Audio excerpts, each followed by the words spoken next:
sekuru variko. Baba kali baba njoli munhu wana akangwara kumberenga kuti nobva wapera simba.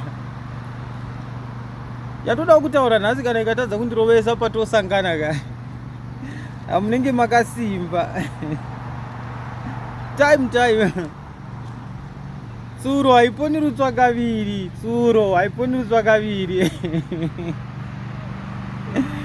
Zvava zvokuti ndoda munhu ari serious, anoda muchato guys. Ndoda munhu ari serious ini. Ndoda munhu anondichata, handitodi zvokutambisiwa. Iyo dzikamai, dzimwe dzenguva dzikamai.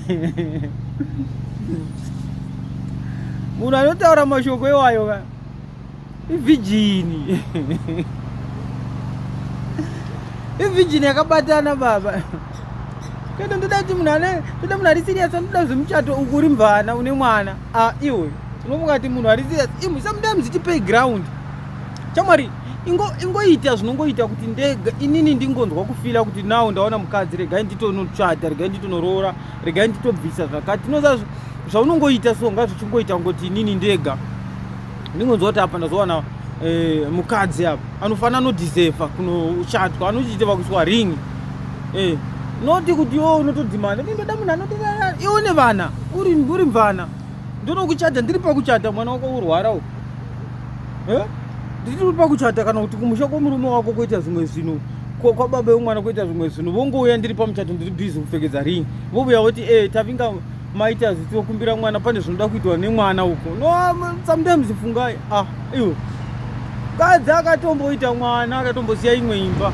Rega kudhimanda, ndoda munhu ari serious anoda kundiroora, anondondichata. Hakusina muchato uchabuda umwe wangu, hakusina muchato uchatozobuda kana iwe wabehave like semukadzi kwaye. Kana usina kubehave semukadzi kwaye mukachato hauchatobudi.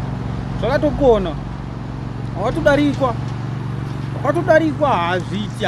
Zvinoda ndokuudza ichiroka ndivenga zvako, asi ndataura ndoita ni baba kali baba njoli munhu wana akangwara kumberekwa kuti pana zvonotiita.